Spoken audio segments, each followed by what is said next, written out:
Berilah kami kepercayaan agar supaya kami melanjutkan apa yang sudah kami lakukan, dan kami akan tingkatkan yang masih belum sempurna, dan kami akan selesaikan pekerjaan yang belum selesai.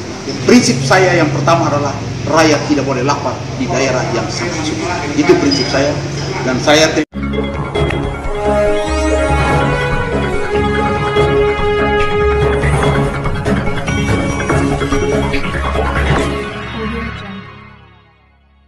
Pemirsa yang budiman di mana saja Anda berada, terima kasih telah mengunjungi channel Suara Fakta Hukum. Jangan lupa like, subscribe, dan komentar. Keberhasilan pembangunan pada sebuah kabupaten sangat ditentukan oleh peran seorang bupati. Oleh sebab itu, sebagai bupati seharusnya memiliki pemikiran yang cerdas dalam menerapkan setiap program pembangunan agar tujuan mensejahterakan masyarakat di daerahnya dapat tercapai. Terkait hal tersebut, media ini melakukan wawancara interaktif bersama salah satu calon Bupati Malaka, Dr. Stefanus Priasiran MPH, di kediamannya Kamis 15 Oktober 2020. Untuk mengetahui lebih jelas, ikuti tayangan berikut ini. Ada 9 kabupaten yang akan berlangsung pesta demokrasi. Salah satu kabupaten yang saat ini saya kunjungi adalah Kabupaten Malaka.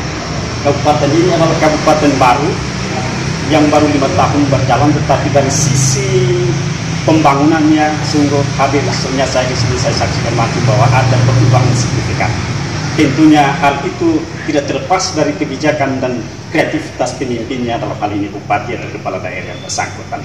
Hadir di samping saya Bupati Bapak Dr. Steplia akan siap memberikan penjelasan publik terkait dengan bagaimana kreativitas membangun daerah ini 5 tahun yang sudah dilewati dan 5 tahun akan siap melanjutkannya. Selamat malam Bapak Bupati. Selamat malam Bapak Wakil, selamat malam. Calon wakil. Calon wakil, tetapi sepertinya akan dikukuhkan ke sana ya. Puji Tuhan. Bagaimana saya dapat informasi bahwa memang kondisi real yang sedang dijalani ini memang sangat hangat dan panas. Kami diizinkan untuk berkeliling NTT selama, khususnya untuk Garakan Timur, selama 12 hari kerja.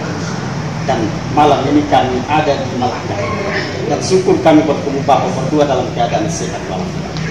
Walaupun ada tantangan pandemi, tetapi tantangan itu tidak sedikit pun merebakkan semangatnya untuk tetap meraih medali dalam kaitan dengan tentunya Bapak 5 tahun memimpin daerah ini, ada buah-buah tangan yang luar biasa sudah dinikmati oleh rakyat ini.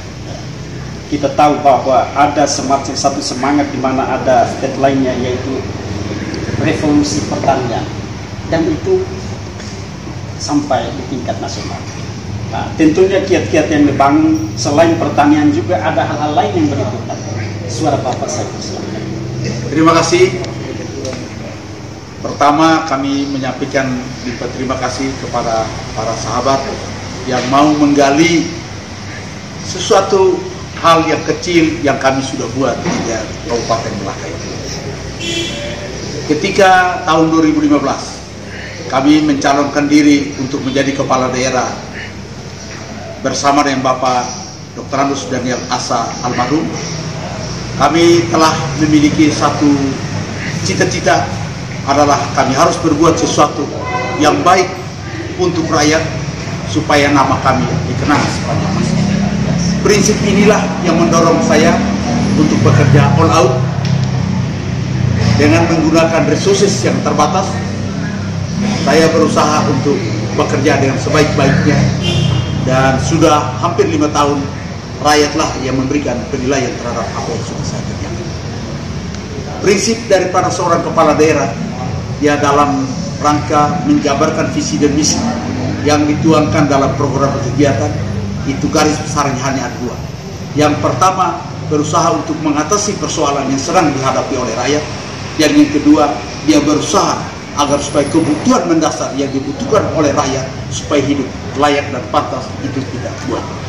Berkenaan dengan itu, maka kami meluncurkan satu program yang disebut dengan Revolusi Pertanian Malaka.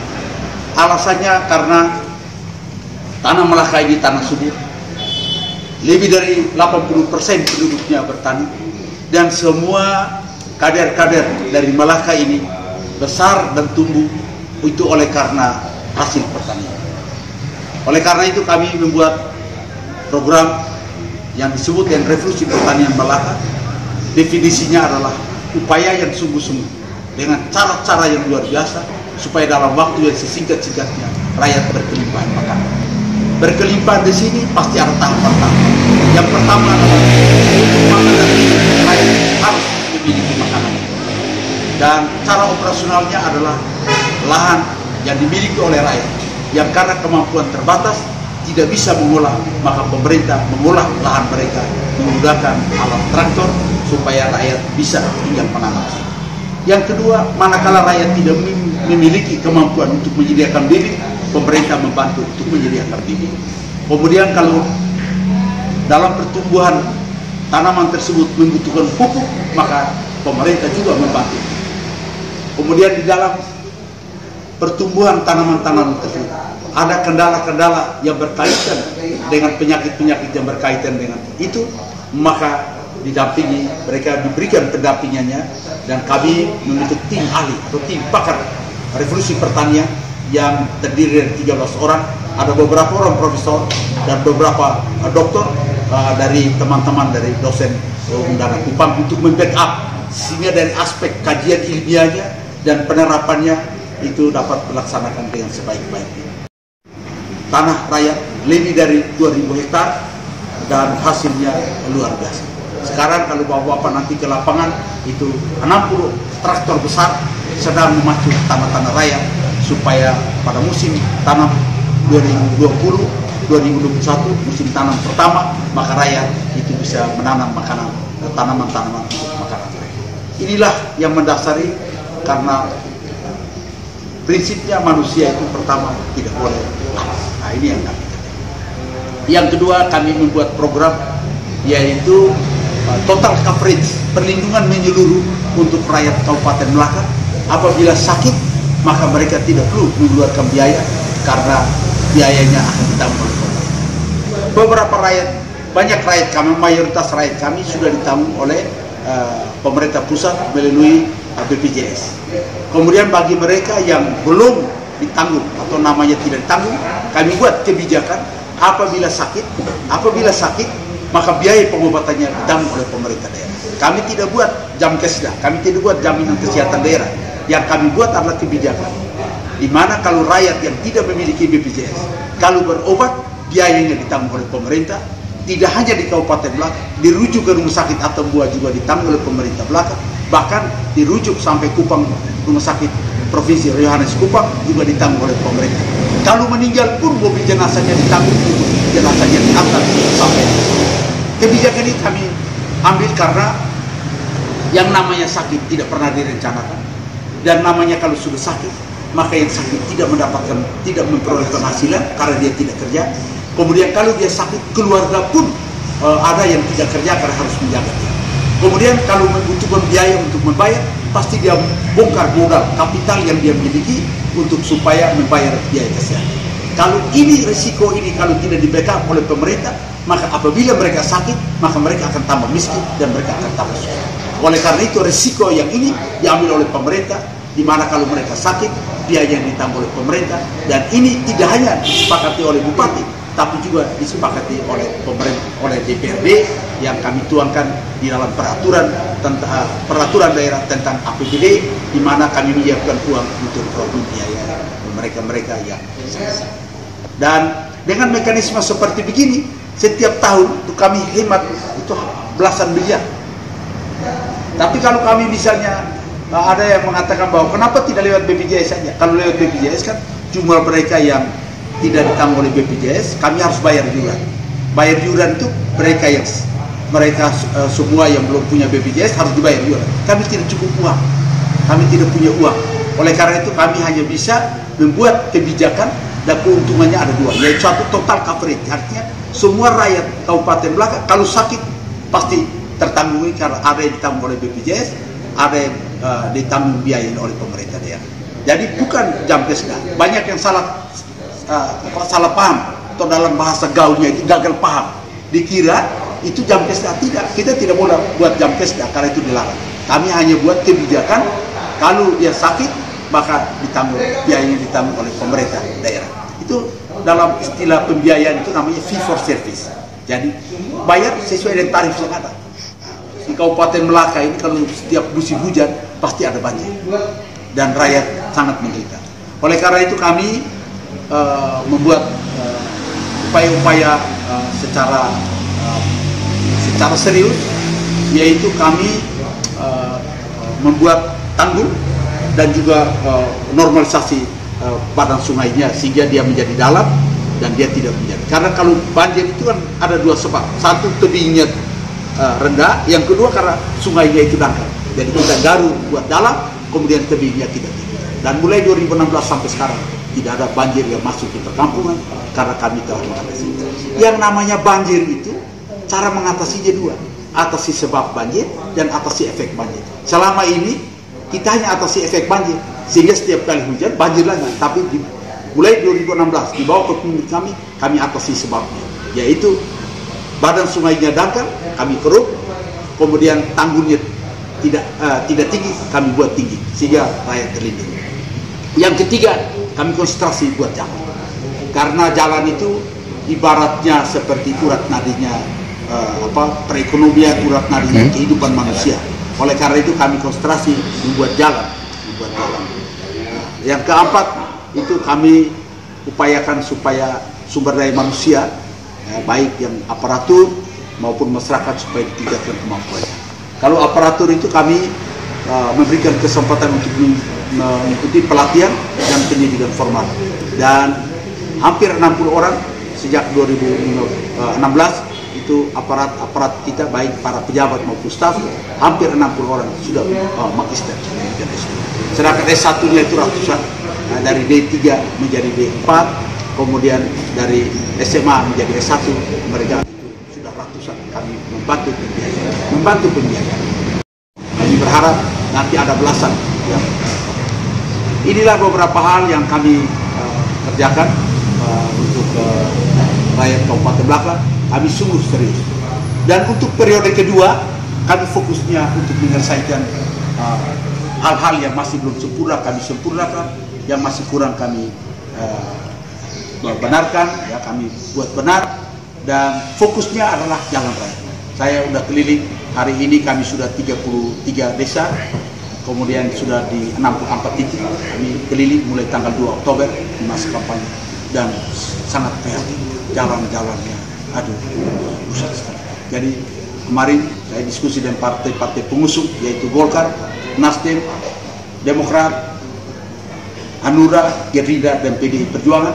Kami diskusi dengan para pemimpin partai di Kabupaten Melaka, dan juga dengan Bapak dan Ibu anggota DPRD Kabupaten Melaka. Karena di Kabupaten Melaka ada 25 anggota DPRD, 20-nya adalah pendukung pasangan SB-SBT.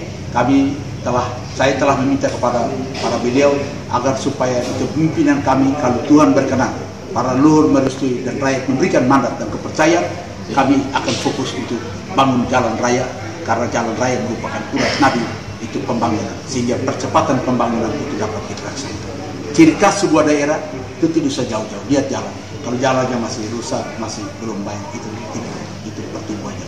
Makanya kami akan konsentrasi untuk menyelesaikan. Memang tidak gampang, uang yang sedikit, kita harus betul-betul fokus untuk melakukan hal-hal yang betul-betul menyentuh kepentingan rakyat. Banyak yang kritik sama saya, mana kantornya, mana rumah jabatannya. Saya katakan kantor belum bisa. Saya kira bupati pertama, kedua, ketiga, kalau mereka pro sama rakyat, tidak mungkin bangun kantor, karena tidak ada korelasi langsung kantor yang megah, kantor pemerintah yang megah dengan kemakmuran dan kesejahteraan rakyat. Apalagi bangun rumah jabatan, tidak bisa. Saya tidak seperti itu. Ada yang kritik sama saya, katanya tidak bangun kantor, mana kantornya, mana. Saya bilang ya, kita hidup ini balance. Kalau Anda mendapatkan ini, maka ini Anda tidak dapat. Kalau Anda mendapatkan ini, maka ini tidak dapat. Jadi saya pilih, saya mengerjakan sesuatu yang langsung dinikmati oleh rakyat, langsung dirasakan oleh rakyat, supaya rakyat tahu bahwa mereka punya pemimpin dan mereka ada pemimpin. Itulah cita kami. Ada satu hal lagi, yaitu tentang penyediaan air bersih. Kami sedang berusaha lewat dukungan dari pemerintah pusat, provinsi, juga supaya penyediaan air bersih. Kemudian secara darurat kami juga memberikan beberapa mobil tangki, puluhan mobil tangki untuk mensuplai air ke desa-desa yang memang sangat kesulitan air.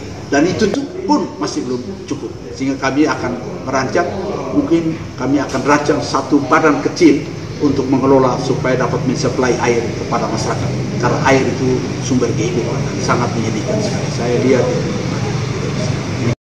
mengunjungi masyarakat di masa kampanye, kami beritahu kepada mereka, berilah kami kepercayaan agar supaya kami melanjutkan apa yang sudah kami lakukan, dan kami akan tingkatkan yang masih belum sempurna, dan kami akan selesaikan pekerjaan yang belum selesai. Kira-kira seperti itu. Lalu juga tadi ada terkait dengan jalan ya. Setahu saya bahwa di jalan kita di daerah ini juga ada jalan status provinsi. Ya, itu juga jalan kondisinya sangat parah. Apakah kita ini korelasi dengan pemerintah provinsi seperti apa sehingga kaitan dengan itu jalan-jalan ini diperhatikan oleh pemerintah provinsi? Begini, yang namanya pemerintah kabupaten itu sudah ada undang-undangnya dan menentukan luas wilayahnya dengan batas-batas. Tetapi dalam penanganan persoalan jalan itu dibagi tugas. Ada jalan yang diurus oleh pemerintah pusat yang disebut dengan jalan negara, ada jalan yang diurus oleh pemerintah provinsi yang disebut dengan jalan provinsi, dan ada jalan kabupaten, ada jalan kecamatan, dan ada jalan desa. Prinsipnya adalah semua jalan itu diurus oleh pemerintah, hanya pembagian tugas.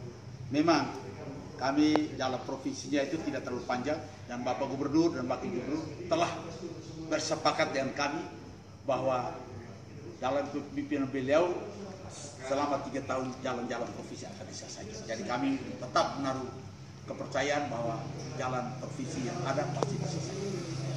Kemudian jalan nasional juga sama diselesaikan. Tapi seorang bupati harus proaktif untuk menyampaikan usulan dan mengingatkan kembali supaya apa yang sudah disepakati dapat dilaksanakan. Tetapi kalau pada saat ada kerusakan, ada emergensi, itu tidak boleh berharap dari provinsi dan dari pusat. Harus pemerintah daerah menangani, karena sehari-hari yang menggunakan jalan itu adalah rakyat Kabupaten Belakang. Jadi tidak bisa bilang, wah ini jalan provinsi jadi dibiarkan, nggak boleh. Kalau emergensi itu bupati harus segera mengatasi dengan dana tanggap darurat, karena ini sangat dibutuhkan oleh rakyat. Oleh karena itu dalam perlakuan penanganan emergensi tidak ada perlakuan bila ini jalan pusat, ini jalan provinsi, ini jalan kabupaten. Jalan itu adalah jalan yang dibutuhkan oleh rakyat, dan pemerintah itu adalah pemerintah Republik Indonesia. Itu yang kami sering memberikan pemahaman kepada jajaran kami supaya melihat itu secara komprehensif. Karena yang disebut dengan pemerintah, ya pemerintah kita semua. Disebut karena bupati itu, ya itu dirinya gubernur, ya itu dirinya para menteri, ya dirinya presiden. Jadi tidak boleh melempar tanggung jawab kepada pemerintahan di atas. Itu kita harus atasi, karena pemerintah atau bupati itu adalah representatif pemerintah Republik Indonesia yang ada di daerah. Sehingga kita urus dengan baik. Dan aparat pemeriksa juga memahami tentang hal ini, dan itu tidak dipersalahkan. Yang penting prosedurnya itu diperhatikan, jadi norma prosedur, norma standar prosedur dan kriteria itu harus dipenuhi dengan sebaik-baiknya. Di bidang pengelolaan keuangan daerah, ya ketika saya 2016 menerima hasil kerja tahun 2015 itu disclaimer. Tapi mulai 2016, hasil 2016, 2017, 2018 itu WDP, wajar dengan penyesuaian. Dan di 2019 kami terima di 2020 wajar tanpa penyesuaian. Kami dan tahun 2021 kami telah mendapatkan informasi bahwa kami mendapatkan insentif, yaitu insentif dari pemerintah pusat sebanyak 39,9 miliar karena kami wajar tanpa penyesuaian. Dan saya kira peruntukannya tentu ada dia punya juklak dan juklusnya, kami akan memanfaatkan yang baik, dan ini merupakan dorongan semangat bagi semua aparat di Kabupaten Belakang supaya bekerja dengan sebaik-baik. Lalu juga terkait dengan tadi tanaman, khusus untuk tanaman jagung, memang potensi daerah kita ini kan untuk tanaman itu sangat cocok ya. Ada satu program dari provinsi namanya tanam jagung panen sapi. Ini apakah juga akan kita kerjasamakan atau seperti apa? Ya, jadi semua program baik dari pusat maupun dari provinsi yang dalam rangka untuk percepatan kesejahteraan dan kemakmuran rakyat harus saling dukung, karena namanya pemerintah itu satu, hanya kita bagi tugas. Oleh karena itu kami dukung, dan di Malaka ini jagung itu merupakan sudah sangat familiar dengan masakan petani di Kabupaten Melaka, dan bahkan 1 tahun di daerah-daerah tertentu ditanam selama 3 kali. Ditanam selama 3 kali dan panennya juga luar biasa. Sehingga saya ketika dilantik pada tanggal 17 Februari 2016, prinsip saya yang pertama adalah rakyat tidak boleh lapar di daerah yang sangat sulit. Itu prinsip saya, dan saya terima kasih karena program ini dijalankan dengan baik oleh para kepala perangkat daerah, para camat, para kepala desa, dan juga terutama para petani yang meresponsnya dengan baik. Saya kampanye ini terus terang, saya kampanye ini tidak susah karena program program. Mereka mengatakan kami tetap pilih bupati, kami punya SPS karena buat kebun untuk kami. Ada pengakuan-pengakuan dari para janda, mereka mengatakan kalau mereka itu suaminya sudah meninggal, maka ibaratnya mereka tidak punya kebun. Tapi sekarang ini kalau suaminya, karena suaminya itulah yang pacul tanah dan balik tanah. Tapi sekarang kalau suaminya sudah meninggal, mereka sedih karena suaminya meninggal, tapi status kebun mereka tetap karena pemerintah yang pacul untuk mereka. Ini luar biasa dan mendorong saya untuk tetap mempertahankan program seperti ini. Dan bahkan dalam mimpi saya, ini mimpi kan tentu kita harus lihat kemampuan uang daerah. Mimpi saya itu adalah setiap desa punya 1 traktor, terutama di daerah-daerah yang memang andalanya itu saya ada bermimpi seperti itu. Tapi kita harus realistis sesuai dengan kemampuan keuangan daerah yang ada di bawah. Uang kami hanya 850 miliar dan dipakai untuk semua, termasuk untuk bayar gaji, operasional kantor, semuanya 8.000. Tapi kami fokus pada beberapa program supaya rakyat merasakan bahwa pemekaran wilayah memberikan manfaat kepada mereka, supaya mereka tahu bahwa keputusan pemerintahan atasan bersama dengan DPR RI untuk pemekaran daerah ini betul-betul jitu sehingga rakyat mendapatkan manfaat. Lalu juga Pak Bupati, ada satu tambahan terkait dengan tenaga kerja anak-anak kita yang mereka walaupun berpendidikan tinggi tetapi mereka terkendala ketika masuk dalam dunia kerja. Dan ada catatan bahwa masyarakat kita Melaka ini ada yang merantau sampai di Malaysia dan negara-negara tetangga. Ini kira-kira bukan kira lagi, tapi konsep dasar yang dibangun oleh seorang bupati seperti apa untuk menjawab tantangan. Menarik sekali. Inilah salah satu yang membuat saya tidurnya belum nyenyak. Karena tenaga-tenaga kerja dari Melaka itu banyak yang kerja di luar, di Malaysia, ya, di Jawa, di Bali, di Kalimantan, Sulawesi, ya, itu di luar. Karena apa? Karena lapangan kerjaannya tidak ada. Itu problem. Makanya saya minta kepada Bapak Gubernur dan Bapak Menteri untuk memanfaatkan potensi yang ada di Melaka. Salah satunya itu adalah garam. Ya, jadi mungkin teman-teman pernah mendengar itu mengenai program garam. Nah, kami canangkan untuk 5.000 hektar, 5.000 hektar garam di sini, dan sekarang sedang dilakukan penggarapannya dan juga sedang dilakukan uji coba tentang metode dan mekanismenya. Dan kalau 5.000 hektar garam ini terjadi, maka dia akan menyerap tenaga kerja luar biasa. Karena 1 hektar itu bisa menyerap 5 sampai 8 tenaga kerja. Jadi kalau kita ambil yang minimal saja 5, maka kalau 5.000 hektar, maka dia akan menyerap tenaga sebanyak 25.000 tenaga kerja. Inilah yang menjadi semangat kami untuk mendukung. Tapi sampai sekarang mereka masih mencari untuk menemukan metodenya. Karena potensi pantai kami 81 km. Jadi panjang laut kami, pantainya 81 km tanpa ada tebing. Tidak ada tebing, kecuali hanya ada muara dipisahkan oleh muara-muara sungai besar Beninai dan beberapa muara sungai-sungai kecil. Lainnya itu datar semua, tanpa ada tebing. Oleh karena itu kami, salah satu program kami sangat senang, tapi ini ketergantungannya tinggi sekali, karena tergantung kepada investor. Jadi waktu kami akan buat kesepakatan, sampai sekarang belum buat kesepakatan, karena kami masih menunggu hasil uji coba mereka. Kalau sudah berhasil, kami akan buat kesepakatan. Jadi investor datang membawa modal dan teknologi, kemudian rakyat dan pemerintah daerah menyiapkan lahannya.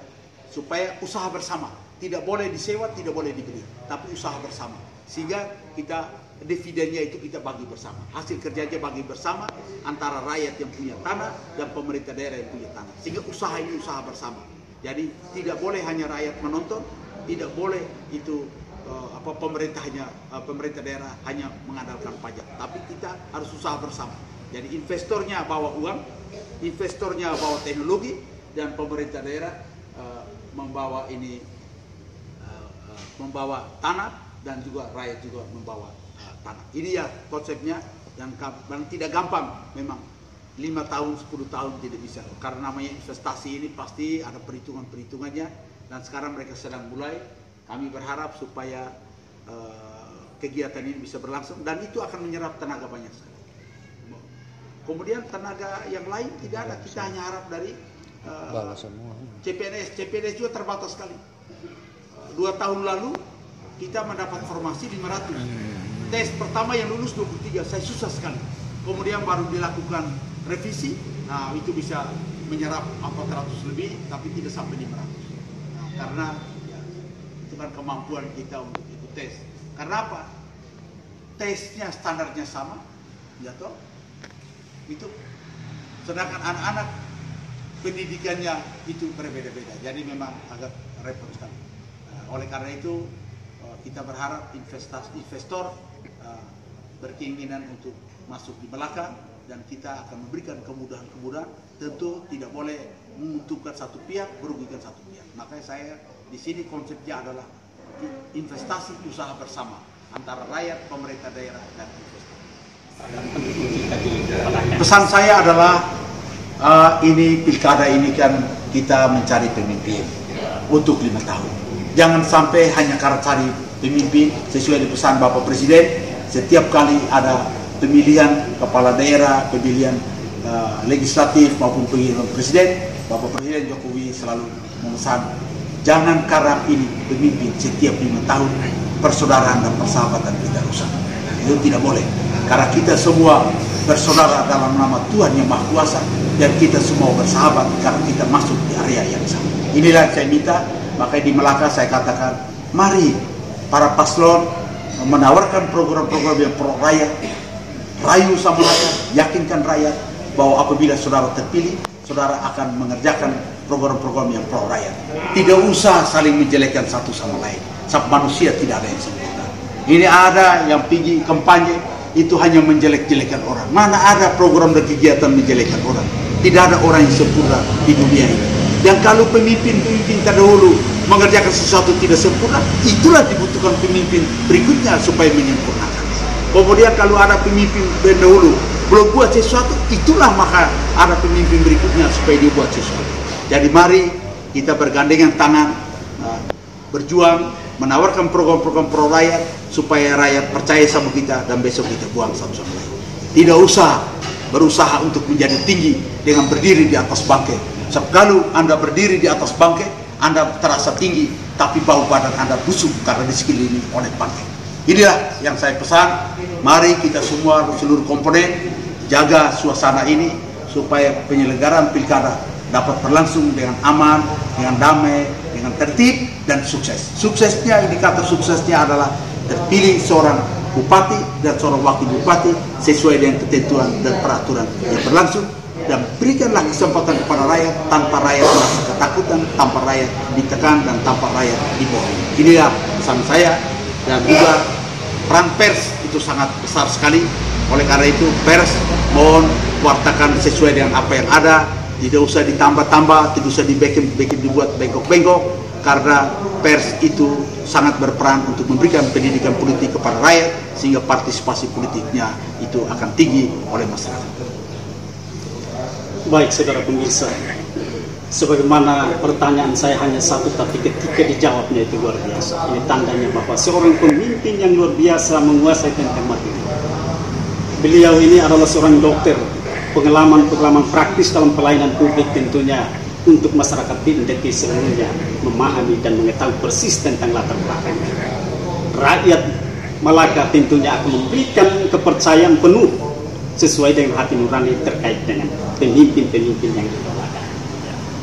Dialog singkat di malam hari ini tentunya membawa perubahan politik, khususnya untuk pencerdasan publik di Indonesia, di NTT, dan khususnya di Kabupaten Melaka. Atas perhatian diucapkan terima kasih. Salam sehat. Selamat dengan siku.